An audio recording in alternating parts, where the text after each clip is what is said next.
هي الحلقات تحفظني بآيات من القرآن، هي الحلقات تملأني بحب المصطفى العدنان، هي الحلقات تحفظني بآيات من القرآن، هي الحلقات تملأني بحب المصطفى العدنان، وأخلص نيتي دوما لرب واحد ديان بروح ملؤها طهر.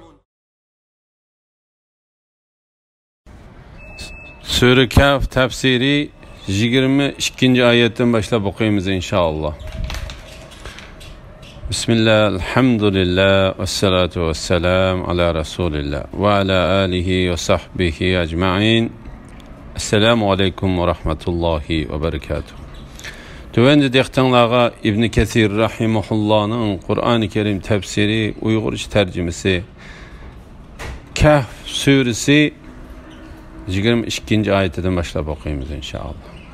Ba'de euzu billahi mineşşeytanirracim. Ula yani Peygamber aleyhisselam'ın zamanındaki Nasaralar, ula yani Ashabul Kehf 3 bulup 4-incisi ulanın iştidur deydi. Bazılar ula 5 bulup 6-incisi ulanın iştidur deydi. Bu bütünley asassız, qarısığı etilgan sözdür. Yeni bazılar ula 7 bulup 8-incisi ulanın iştidur deydi. Eytqin ki ulanın sanını Rabbim obdan bilidi.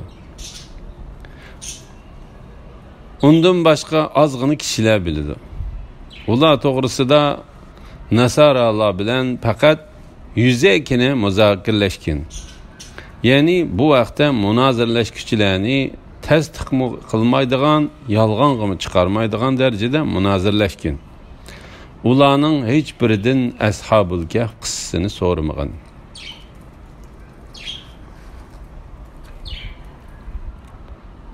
Yigitlarning soni. Allah Taala bu oyatida kishilarning önkirga kirib olganlarning soni to'g'risida ixtilof qilishib qolganligidan xabar berib, kishilarning bu vaqtda 3 xil qarashda ekanligini, 4-xil qarashning yo'qligini ko'rsatdi. Allah Taala o'zining bu butunlay asossiz, qarisiga aytilgan so'zdir degan oyati bilan 1 va 2-xil qarashni ojiz qarashga chiqardi. Ondan 3-chi qarashni bayon qilib, o'zining 8-incisi ularning iştidur deydi degan oyati kelganda to'xtadi. Bu qarashning to'g'ri ekanligini ko'rsatdi. Amaliyotda ish shundaqdir. Aytqinki ularning sonini Rabbim obdan biladi. Allah Taolaning bu oyati mushundaq o'rinda bu ishni Allah Taolaning bilimiga topshirishning yaxshi ekanligiga boshlaydi. Chunki mushiningdek asossiz masalalarga cho'kishning hech qanday zarurati yo'qdir. Allah Taala bizlarga bir masalani bildirgan bo'lsa, u to'g'risida so'z ochimiz. Agar bildirmagan bo'lsa, u to'g'risida so'z ochmaymiz. Aytqinki ularning sonini Rabbim obdan biladi. Andım başka azgını kişiler bilidi. Qatada bu ayetning ma'nosi haqida İbn Abbas radhiyallohu anhumaning men Allah Taala undan başka azgını kişiler bilidi deb bayon qilgan ularning sonini bildigan ashu azgını kişilarning qatoridan durman. Yigitlarning soni 7dir deganligini rivoyat qildi. İbn Jurayj bu oyatning ma'nosi haqida Atoi Xurasonidan İbn Abbas radhiyallohu anhumaning men Allah Taala undan boshqa ozg'ini kishilar biladi deb bayon qilgan ularning sonini biladigan ozg'ini kishilarning qatoridan durman. Yigitlarning soni 7dir deganligini rivoyat qiladi. İbn Jarir bu oyatning ma'nosi haqida İbn Abbas radhiyallohu anhumaning shundaq deganligini rivoyat qiladi. Bu rivoyatlarning hammasi İbn Abbas radhiyallohu anhumaning ularning sonini 7 deganligini ko'rsatdi. İbn Abbas radhiyallohu anhumaning bu so'zi bizning yuqorida degan so'zimizga uyg'un keladi. Ular to'g'risida nasaralar bilan faqat yuzakina munozirlashgan. Ya'ni bu vaqtda munozirlash kuchilarini tasdiqmi qilmaydigan, yolg'onmi chiqarmaydigan darajada munozirlashgan. Chunki ularning sonining qancha ekanligini bilish uchun qilishgan munoziraning hech bir ahamiyati yo'qdir. Ularning hech biridan Ashabul Kahf qissasini so'ramag'in. Chunki xristianlarda önkirga kirib olganlar to'g'riliq hech qanday bilim yo'qdir. Ular bu vaqtda hech qanday asosga tayanmasdanlar ichidan chiqarib so'zlaydi. Ey Muhammad sallallohu alayhi vasallam, Allah Teala sana hiç şek ve şübhi yok hakikatini berdi. Bu hakikat burun düşken kitaplardan ve deyilgen sözlerden aldığınғы orunğa koyuldu ve ulanın üstüdün hükümrallık kılıdı.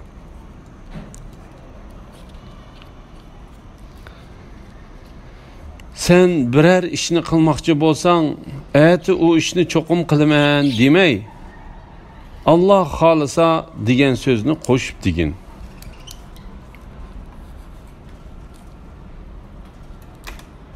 Yani Allah halis kılaman degin. Allah halisa degen sözünü unutup kalsan, Rabbini tilga ağın. Yani Allah halisani esinge kelgende aytqin. Hamda Rabbimning meni buningdanmi yaqin to'g'ri yo'lga boshlashini, ya'ni dinim, dunyoyimda meni eng tuzuk ishlarga muvaffaq qilishini umid qilaman degin. Birer ishni qilmoqchi bo'lganda Alloh taolo xolisa deyish to'g'risida.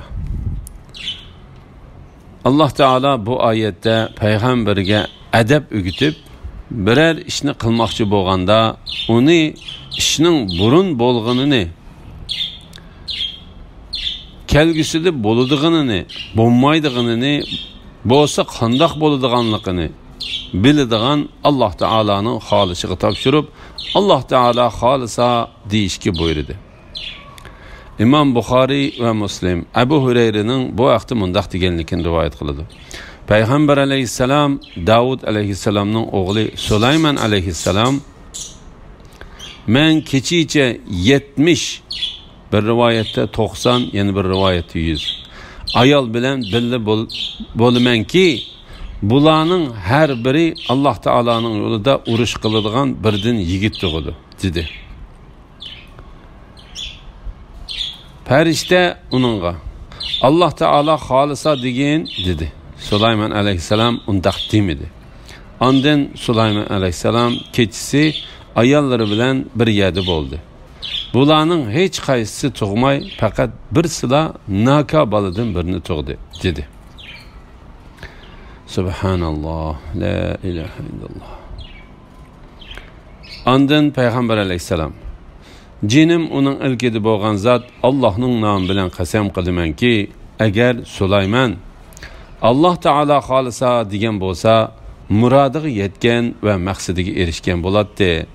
Yana bir rivoyatda tug'ilgan hamma bolalar Alloh taolaning yo'lida botirlarcha urush qilgan bo'ladi dedi. Biz bu suraning nozil bo'lish sababini bayon qilgan vaqtimizda Qurayshlarning payg'ambar alayhisalomdan o'nkirib kirib olganlarning qissasi haqida so'raganda payg'ambar alayhisalomning "Eti javob beray" deb Alloh taolo xolisa demaganligi uchun vahiyning 15 kun kechikib qolganligini so'zlab o'tgan edik. Shunga buni bu yerda qayta so'zlab o'tirmaymiz. Alloh xolisa degan so'zni unutib qolsang, Rabbingni tilga olgin. Ya'ni Alloh xolisani esingga kelganda aytqin. Hushaym Amash Mujahid'in İbn Abbas radhiyallohu anhumaning qasam ichgan kishi to'g'risida, agar qasam ichgan vaqtida Allah Taala xolisa deyishni unutib qolsa, bir yildan keyin bo'lsa-mu Allah Taala xolisa deyishi lozimdir deb buningga pakt qilib, Allah Taalaning Allah xolisa degan so'zni unutib qolsang, Rabbingni tilga olgin, ya'ni Allah xolisani esingga kelganda aytqin degan oyatini o'qiganligini rivoyat qiladi. Amashtin, sen buni Mujohiddan rost angladingmi? Sen buni Mujohiddan rost anglaganmi deb so'ralganda, u "Mana buni Lays ibn Abu Sulaym deb bergan edi. Zahab Kisaimu shunda qaraydi ekan" dedi. İbn Abbas radıyallahu anhumaning bir yildan keyin bo'lsa-mu Allah Taala xolisa deyishi lozimdir degan so'zining ma'nosi, qasam ichgan yoki biror ishni qilmoqchi bo'lgan kishi Allah Taala xolisa degan so'zni unutib qilib, uni bir yil o'tgandan keyin esiga olgan bo'lsa-mu, u kishining Allah Taala xolisa deyishi sunnatdir. Agar qasam ichgan kishi qasamini buzib etgan bo'lsa-mu, yana uning Allah Taala xolisa deyishi sunnatdir deganlik bo'ladi. Biror ishni qilmoqchi bo'lgan va qasam ichgan odamning qasam ichganda Allah Taala xolisa degan so'zni unutib qilib, ondan uni esiga olgan vaqtida Allah Taala xolisa deyishi qasamini buzib etganligini amaldan qoldirish va qasamini buzganligi uchun to'laydigan ustidagi kaffaratni bekor qilish uchun bo'lmasdan, balki biror ishni qilmoqchi bo'lganda Allah Taala xolisa deyish sunnatini ado qilish uchundir. La ilaha illalloh. İbn Abbas radıyallahu anhumaning so'ziga berilgan bu izohatni Ibn Jarir bergan va o'zimi shuni tekst qilib yozib qoldirgan. İbn Jarirning bu so'zi to'g'ri so'zdir va İbn Abbas radıyallahu anhumaning so'ziga berilgan eng munosib izohatdir. Tabarani İbn Abbas radıyallahu anhumaning sen biror ishni qilmoqchi bo'lsang, ati u ishni cho'qim qilaman demay, Allah xolisa degan so'zni qo'shib degin. Ya'ni Allah xolisa qilaman degin. Allah xolisa degan so'zni unutib qolsang, Rabbingni tilga olgin. Ya'ni Allah xolisani esingga kelganda aytqin. Degan oyatning ma'nosi haqida esingga kelganda Allah Taala xolisa deganni deganligini va hamda Rabbingning meni buningdinmi, hamda Rabbimning meni buningdinmi yaqin to'g'ri yo'lga boshlashini, ya'ni dinim, dunyoyimda meni eng tuzuk ishlarga muvaffaq qilishini umid qilaman degan oyatning ma'nosi haqida sen bilmaydigan biror narsa haqida so'ralsang, uni Allah Taaladan so'ragin. Allah Taalaning seni shu narsada to'g'risini va haqni tepishga, utuqliq ato qilishiga Allah Taalaga duo qilish bilan yuzlangan deganlikni rivoyat qildi. Rostini Allah Taala bilgichidir.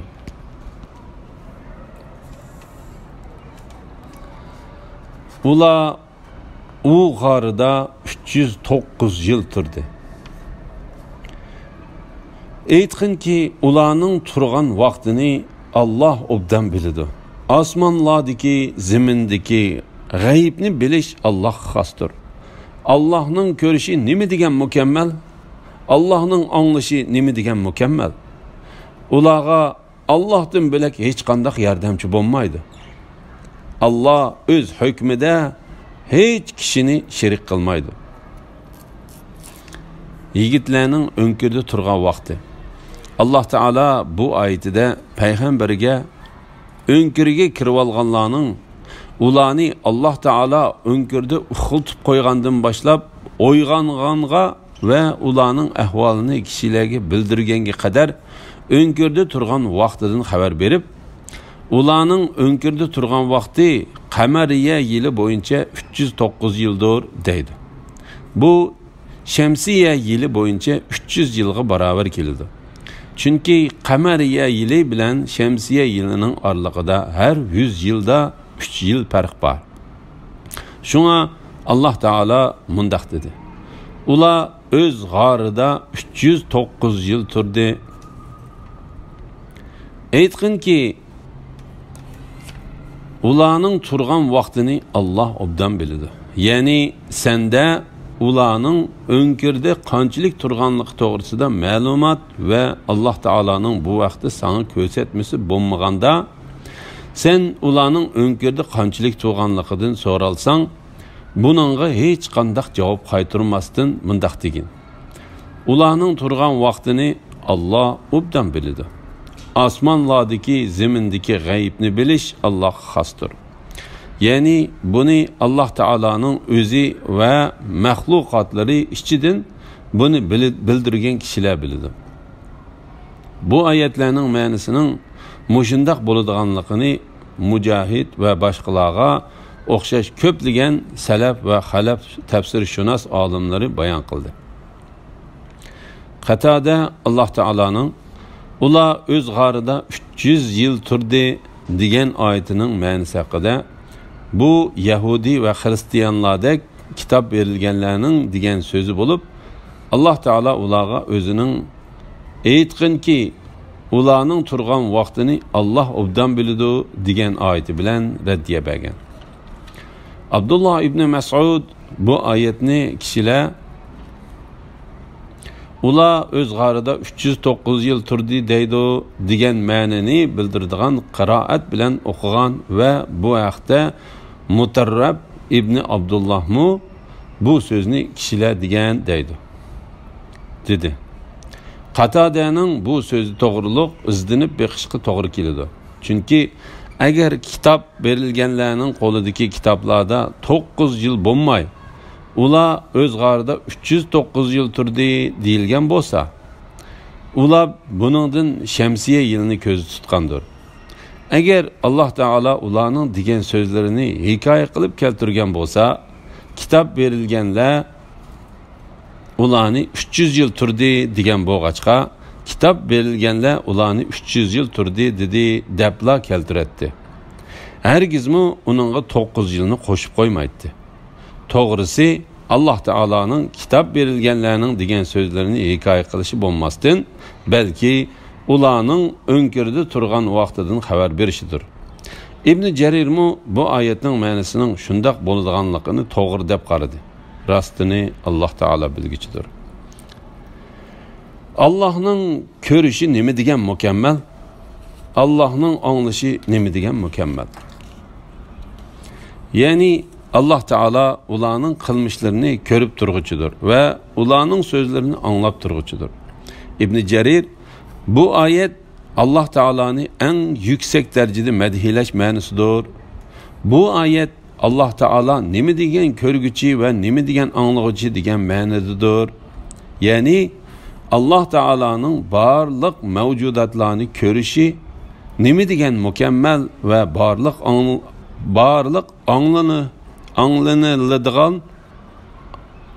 anlanıladigan narsalarni anlaşı nemi degen mükemmel. Bulardan kichikkina narsimu Allah Teala'ga yoshurun emas deganlikdir. Qatada bu oyatning ma'nosi haqida hech bir kishi Allah Teala'dan bek ko'rguchi ve bek anglag'uchi emas dedi. Ularga Allohdan bo'lak hech qandaq yordamchi bo'lmaydi. Allah öz hukmida hech kishini shirik qilmaydi. Yani yaratish ve buyuruş, yani kainatni tasarruf qilish rastınla Allah'ның ilkididir.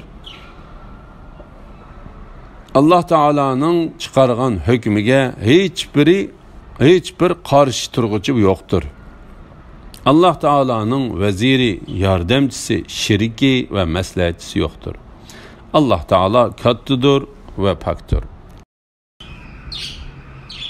Ey Muhammed sallallahu aleyhi ve sellem, sen Rabbinin kitabıdan sana vahiy kılınganını okuğun. Allah'ın sözlerini hiç kişi özgertelmeydi. Sen hergiz mu Allah'tan bölek ilticahga tapalmaysan. Sen Rabbingning roziligini tilab, etdigan akşamda onunğa ibadet qildiganlar, yani aciz, kambag'al musulmonlar bilan savrchan bo'lgan holda billi bo'lgin. Hayati dünyanın zibu zinnetini, yani müşriklarning çoğlarının söhbetini deb, ularni ko'zga ilmay qolmagan. Biz dilini zikrimizden g'aflat qoldirgan, nafsi xohishiga ergashgan, işi haddidan oshgan odamning so'ziga ergashmagan. Qur'onni o'qishga va mu'minlar bilan sabrchan oldi billi bo'lishning buyurilishi. Allah Teala peygamberini özünün ulug' kitabını o'qishga va uni kishilarga yetkazishga buyurib mundaq dedi. Ey Muhammed sallallahu aleyhi ve sellem, sen Rabbingning kitobidan sana vahiy qilinganni o'qigan. Allah'ның sözlerini hiç kişi o'zgartirmaydi. Yani Allah Teala'nın sözlerini hiç kişi o'zgartirib o'tolmaydi ve münasip kelmaydigan boshqa ma'niga almashtirib o'tolmaydi. Sen hergizmu Allah'tan bilek ilticaga tapalmaysan. Qatade bu ayetin ma'nisi haqida sen Allah Teala'dan başka sana igi boğucu ve yakın birini tapalmaysan deganlikdir dedi. İbn Cerir bu ayetin ma'nisi haqida ey Muhammed sallallahu aleyhi ve sellem, eğer sen sana vahiy qilingan Rabbingning kitabını okumasan, Allah Teala'dan özenge panahgah tapalmaysan deganlikdir dedi. Allah Teala bu vaqti mundaq dedi. Ey peygamber, Rabbing tarafidan sana nazil qilingan ahkamlarning hammasini yetkizgin. Eğer to'liq yetkizmasan, Allah topshirgan vazifani ado qilmagan bo'lasan. Allah seni kishilarning ziyonkashligidan saqlaydi. Sana Kur'an'ni, yani onu tebliğ qilishni ve onun ahkamıga amal qilishni farz qilgan zat seni elbette qaytadigan yerga, yani Mekke'ge qaytirdi. Yani sana yetkizishni farz qilgan vazifadan elbette so'raydi. Sen Rabbingning roziligini tilab, etdigan akşamda onunğa ibadet qiladiganlar, yani aciz, kambag'al musulmonlar bilan sabrchan bo'lgan holda billi bo'lgin. Yani meyli ula pekir yoki boy bo'lsin, kuchlik yoki ojiz bo'lsin, sen Allah Teala'ga la ilahe illallah deb zikr hamda sana tasbih aytib ve etigen keşte Allah Teala'dan tileklerini tilep turadigan bendiler bilen billi bo'lgin. La ilahe illallah Muhammed Resulullah. Rivayet qilinishicha, bu ayet Qurayshning cho'nglari to'g'risida tushgan. Ular payg'ambar alayhisalomdan uning o'zlari bilan ayrim o'ltirishini, ular bilan birga o'ltirgan vaqtida so'rinlarga Bilal, Ammar, Suhayl, Habbab ve İbn Mas'udlardek sahabalarning acizlerini qo'shmaslikni ve bu aciz sahabalarga ayrim so'rin tuzib berishni talab qilgan edi. Allah Teala Peygamber Aleyhisselam'ın mundaq qilishni to'sib, Allah'ның roziligini deb etdiganda akşamda Rabbiga ibadet qiladiganlarni yiningdan qo'g'lab etmagin dedi. Allah Teala Peygamber Aleyhisselam'ni sabrchanlik bilan ular bilan birga bo'lishga buyurib mundaq dedi. Sen Rabbingning roziligini tilab, etdigan akşamda onunğa ibadet qildiganlar, yani aciz, kambag'al musulmonlar bilan sabrchan bo'lgan holda birga bo'lgin. İmam Müslim Sa'id ibn Waqqasning mundaq deganligini rivoyat qildi. Men İbn Mas'ud Huzayl qabilasidan bir kishi Bilal ve iki adam bulup ularning ismini unutib qilibdiman. Peygamber Aleyhisselam'ның qishida idiq. Müşriklar Peygamber Aleyhisselam'a, sen bularni qishingdan qo'g'lab etsan, bular biz boyaga kelmasa dedi. Shuning bilan Peygamber Aleyhisselam'ның ko'ngliga Allah Teala xohlagan narsalar kechdi ve mushundaq qilishni ichida o'ylab qoldi. Bo'g'ay Allah Teala Allah'ның roziligini deb etdiganda akşamda Rabbinga ibadet qiladiganlarni yiningdan qo'g'lab etmagin degan oyatini tushirdi. La ilahe illallah Muhammed Resulullah. Hayatı dünyanın zibu zinnetini, yani müşriklarning çoğlarının söhbetini dep ularni közge ilmay qalmagan. İbn Abbas radiyallahu anhuma bu ayetning ma'nosi haqida mundaq dedi. Sen ularni tashlab boshqasi bilan bo'lib ketmagan deganlikdir. Ya'ni ularning o'rniga hurmatga sazovor va boy kishilarni izdimagan. Biz dilini zikrimizden g'aflat qoldirgan, nafsi xohishiga ergashgan, ishi haddidan oshgan odamning so'ziga ergashmagan. Ya'ni sen dunyo bilan bo'lib ketib, dindan va Robbiga ibodat qilishdan bexud yurgan, qilgan qilmishlarda ahmoqlik qilib, haddidan oshgan va foydasiz odamlarga bo'ysunmagan. Ularning tutgan yo'llarini e'tiborga olma ve ularning bayachat holiga ko'z qirig'ini sanma. Subhanallah. Allah Teala bu vaqtda mundaq dedi. Biz kuffarlardan türlük camiani bahrimen qilgan, biz kuffarlardan türlük camiani bahrimen qilgan dünyanın nimetleri ve zibu zinnetleriga ko'z sanmagan. Bunun bilen ularni sınaymiz. Rabbinin rızkı, yani savabi bu fani nimetten yaxşıdır ve en baqidir. Elhamdülillah. Allah şükürler olsun. Yukarıda Sure Kaf tafsirinden 28. ayetçe anladınlar. Ahirini keyin qitimliq o'qishimiz davomlashtiramiz inşallah. Ve sallallahu ala Muhammed ve ala alihi ve sahbihi ve sellem. Esselamu aleyküm ve rahmetullahi ve berekatuhu.